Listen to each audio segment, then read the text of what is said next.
Kita ke berita pertama, saudara. Jenazah yang terkonfirmasi positif COVID-19 di Rumah Sakit Umum Daerah Masohi, Maluku dijemput paksa oleh pihak keluarga. Pengambilan paksa jenazah positif COVID-19 itu terjadi pada Selasa hari ini, 27 Juli 2021 pada pukul 8 pagi waktu Indonesia Timur. Pasien diketahui berjenis kelamin laki-laki berinisial KH 73 tahun. KH merupakan warga desa Jereli, Kecamatan Negeri Jereli, Kecamatan TNS. Keluarga pasien mengamuk dan menjemput secara paksa jenazah almarhum lantaran tidak terima dengan alasan pihak rumah sakit yang menurut mereka tidak masuk akal. Alasannya pasien tersebut sebelumnya sudah dirawat di puskesmas tempat, namun dinyatakan tidak reaktif COVID-19 oleh petugas puskesmas sendiri. Nah, untuk mengetahui informasi lebih detailnya, sudah bergabung bersama saya, wartawan Tribun Ambon ada Lukman Mukadar yang akan memberikan laporannya. Halo, selamat sore Lukman. Selamat sore, Firda. Lukman, bisa dijelaskan seperti apa kejadian pengambilan jenazah pada pagi hari tadi? Baik, Firda dan juga Tribuners. Assalamualaikum warahmatullahi wabarakatuh. Hari ini saya akan melaporkan atau menginformasikan informasi COVID-19 dari Kota Masohi, Kabupaten Maluku Tengah. Seperti diketahui, insiden pagi tadi di mana di Rumah Sakit Umum Daerah Masohi terjadi rebutan ataupun jemput paksa oleh keluarga jenazah terkonfirmasi COVID-19 yang distatuskan oleh pihak RSUD bahwa pasien meninggal dalam keadaan terkonfirmasi positif COVID-19. Nah, aksi dari warga Jerili, Kecamatan TNS ini berawal dari ketidakpuasan mereka terhadap hasil tes hasil tes TCM yang dikeluarkan oleh pihak rumah sakit. Menurut mereka itu tidak masuk akal lantaran sebelumnya dirawat di puskesmas setempat, namun dari petugas puskesmas memberikan hasil tes antigen bahwa pasien ataupun jenazah tersebut sebelumnya itu tidak reaktif atau tidak reaktif positif COVID-19, sehingga dia berlainan dengan hasil dari rumah sakit. Kemudian pihak rumah sakit mengkonfirmasi bahwa pasien terkonfirmasi positif dengan hasil TCM yang keluar pada tanggal 25 Juli kemarin pada pukul 14.30, kurang lebih begitu. Lukman, bisa dijelaskan penyakit apa yang diderita oleh pasien ini sehingga sebelum dibawa ke RSUD Masohi sendiri? Ya, dari hasil rujukan oleh pihak puskesmas itu, pasien tersebut mengidap sesak napas, kemudian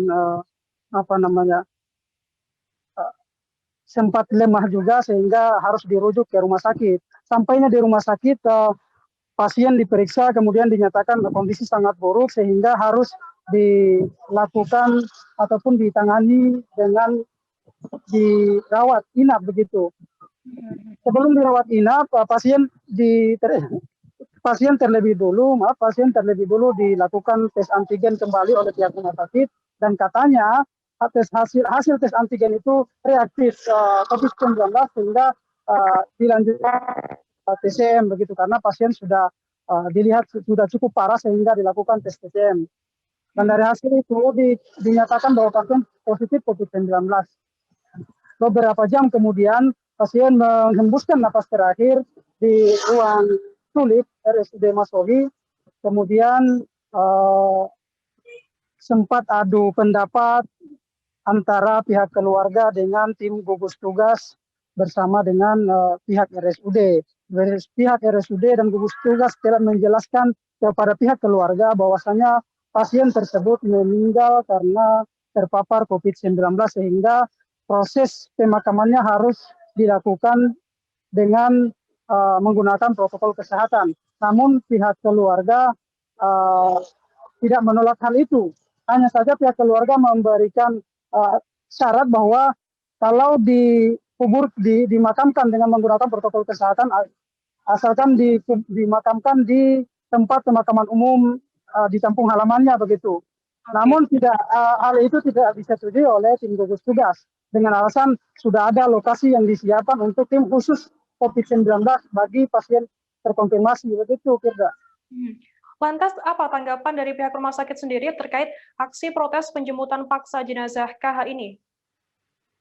Ya, rumah sakit maupun aparat keamanan sendiri, tim gugus tugas sendiri tidak dapat berbuat banyak lantaran warga sudah warga sudah terlanjur meluapkan amarah mereka sehingga hal ini ditakutkan akan menimbulkan kekacauan lebih besar sehingga pihak rumah sakit maupun pihak tim gugus tugas membiarkan pihak keluarga mengambil jenazah dari keluarga mereka itu. Pihak rumah sakit sendiri sudah berusaha menjelaskan sekuat tenaga mereka begitu. Mereka sudah berulang-ulang kali menurut penjelasan Direktur RSUD yang diwakili oleh Kabid Keperawatan sudah menjelaskan berulang-ulang kali kepada para keluarga yang datang untuk bertanya apakah informasi benar adanya pasien tersebut terkonfirmasi positif COVID-19. Sehingga penjelasan dari tim gugus tugas ataupun rumah sakit tidak diindahkan oleh pihak keluarga dengan alasan tadi itu. Lantas, bagaimana proses pemakaman jenazah tersebut pasca diambil oleh pihak keluarga dan dimakamkan di mana pada akhirnya? Ya, informasi yang kami peroleh terakhir tadi bahwa pihak rumah sakit sendiri tidak mengetahui lanjutan dari proses pemakaman jenazah karena kewenangan rumah sakit hanya pada penanganan pasien saja, sementara untuk penanganan proses pemakaman itu ada di tim gugus tugas. Namun sejauh ini sudah kami hubungi Satgas COVID-19 Maluku Tengah, sampai hari ini belum ada jawaban terkait hal itu, Firda. Oke, baik. Terima kasih wartawan tribunambon.com, Lukman Mukadar atas laporan Anda. Selamat bertugas kembali. Jadi ketika di COVID, ketika dia meninggal, ya kita dari rumah sakit dan tim gugus juga kan sudah kasih pemahaman bahwa nanti untuk pemakamannya itu dilakukan secara COVID. Ya, COVID. Jadi sudah dijelaskan seperti itu, cuman keluarga yang bersikeras tidak mau untuk melakukan pemakaman ataupun pemulasaran jenazah secara COVID. Mereka mau itu bawa pulang ke rumah ke Waitia.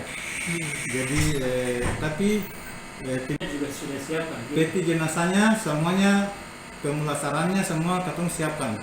Jadi pasiennya tinggal kalau oke semua kita jalan. Enggak, maksudnya alasan dari jam 3 sampai jam 8 itu. Ini rentetannya nih Pak. Jadi kenapa alasan dari dia meninggal jam 02.15 lah. Nah, jam 02.15 kita diberitahukan dari rumah, kita datang juga kurang lebih 2:30. Jadi keluarga datang, kan sudah dijelaskan oleh dokter. Kemudian datang tidak puas lagi ke tim gugus.